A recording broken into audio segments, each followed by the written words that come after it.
pour la prolifération des gangs, la fédération des gangs, constitue le mode opératoire du pouvoir, dénonçant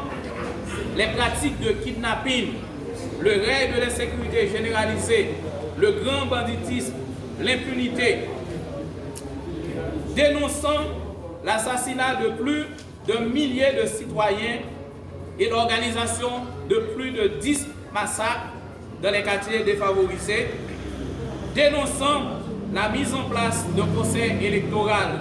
hors norme, dépourvu de toute légitimité et qui n'a pas pu prêter serment devant la Cour de cassation,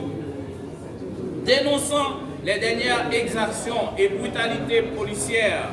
et des gangs du pouvoir sur les manifestations, dont plusieurs blessés par balle le 20 janvier, l'arrestation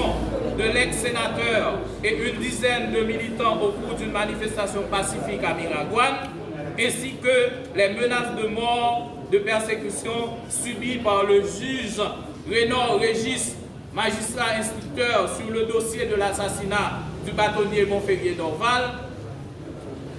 dénonçant les actes de répression syndicale exercés contre les syndicalistes haïtiens et les violations systématiques des libertés syndicales,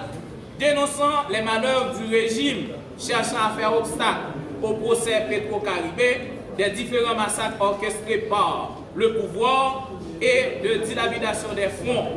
de Petro-Caribé, des cadres des Malogres et des fonds Agritrans et l'assassinat du bâtonnier d'Orval, le collectif des syndicats haïtiens pour le respect de la Constitution de 1987, Cocharco 1987, adopte la résolution suivante. 1.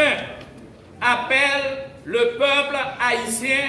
à la rébellion pour faire échec au plan dictatorial du président Jovenel Moïse en lui forçant de quitter le pouvoir au cas où il aurait refusé de le faire le 7 février 2021, date marquant la fin de son mandat constitutionnel selon les articles 134.2, 134.3 de la Constitution.